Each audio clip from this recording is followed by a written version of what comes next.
Tell us a little bit about moving to Spain and Yeguas and what, sort of the building of the house first. Let's talk about that.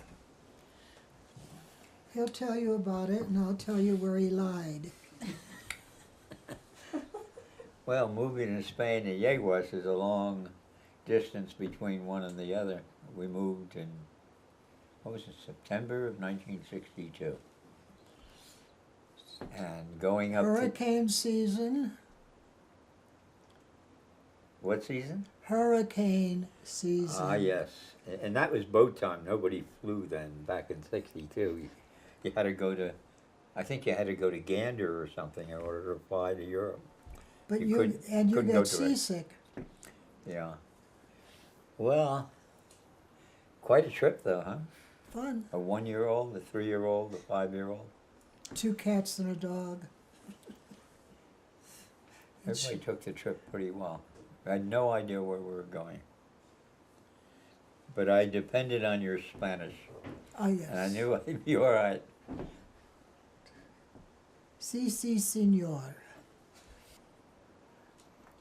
They didn't particularly like the fact that we had brought all that paint, canvases and everything.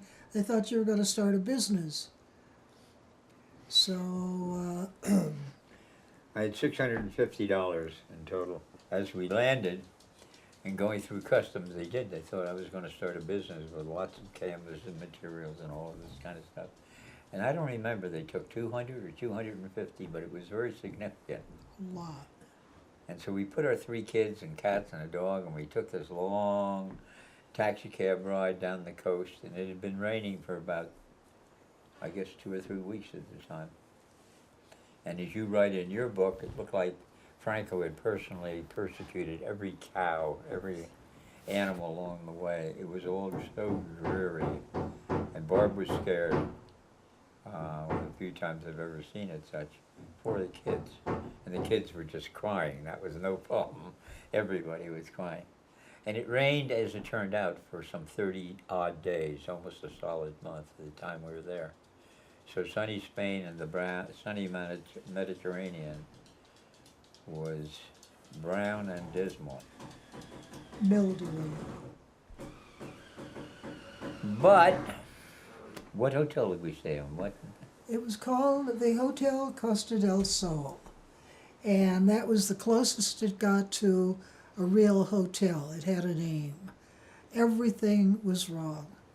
Some fisherman had a big house, and so he turned it into a hotel. Yeah, it was pretty rough. I went out with somebody who spoke English, which was an American, son of a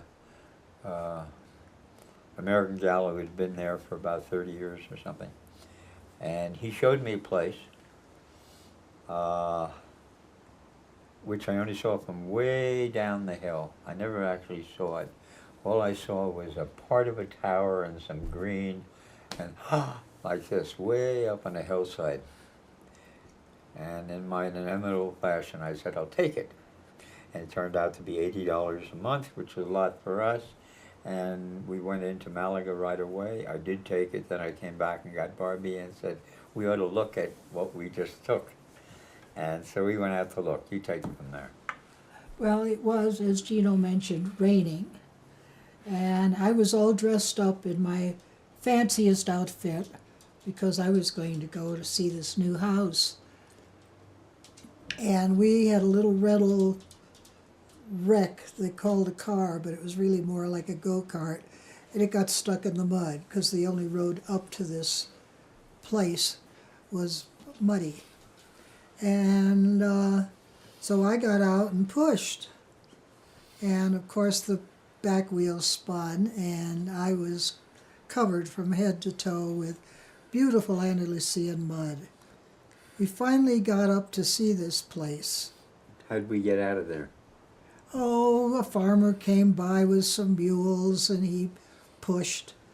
And because my pushing didn't do so well. And we got out, we got up, we drove up to the driveway, and there was this entrance patio with a beautiful, beautiful Pimiento Falsa. A pepper tree. Pepper tree. And a lot of other stuff around in this big tower. And it was absolutely gorgeous. And we got out of the car.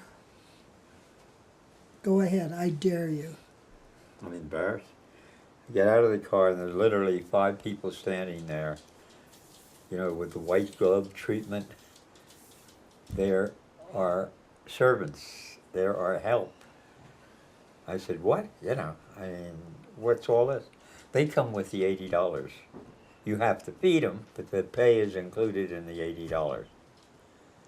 So you got them whether you like them or not. They're with the house. So that's how life in Spain started. The house was 21 rooms. Oh yeah. This tower was all covered with Virginia creeper. You know what Virginia creeper looks like? I mean, so thick Which and so turns lush. red in the autumn.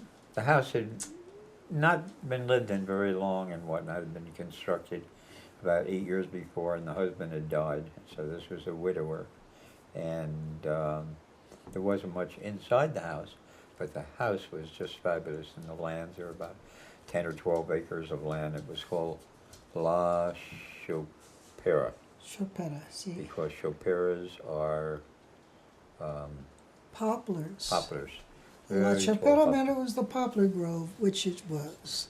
It sat on an uprise about 500 yards from the sea. You're overlooking the Mediterranean, but quite a bit up. And in back of the house were these rising mountain chains all the way back. So it just, and nothing in between, just land both ways. So that was the beginning of our Spain. Where we lived on the coast at Chopera, we really lived in Greenwich Village. The very small foreign community there was not American. There were not very many Americans at all. It was English and Swedish and some French, a little bit of everything, very few Americans, but all of them idiots. A lot of remittance men, a lot of just plain dropouts, but it was quite a community. Everybody was theoretically terribly creative, but nobody ever created anything except hangovers. But it was nice, it was lovely, it was very small. However, somewhere along the line after we'd been living on the coast for about 6 years, tourism started in Spain. For the first time, the government had opened up the country to foreign visitors. And as a result, they enlarged their tiny little airport, built a big airport, and they built a couple of hotels and began to encourage tourists. At which point Gino said, let's get the hell out of here. It's too late. It ain't gonna work. And he went looking for another house, and in his usual manner, he really looked and looked and looked.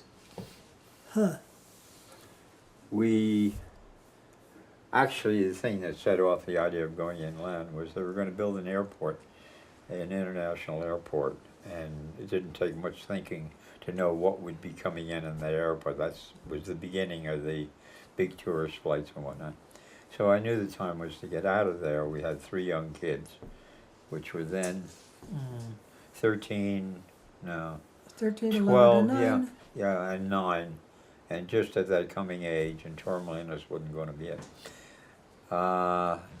We knew a butcher in Torremolinos who had some land. He actually had a bull ranch where he raised brave bulls inland, somewhere or other, in the Valle de Sol. And he invited us to go up and take a look at the land and maybe buy a little piece of the land up there. And sure enough, the land was magnificent.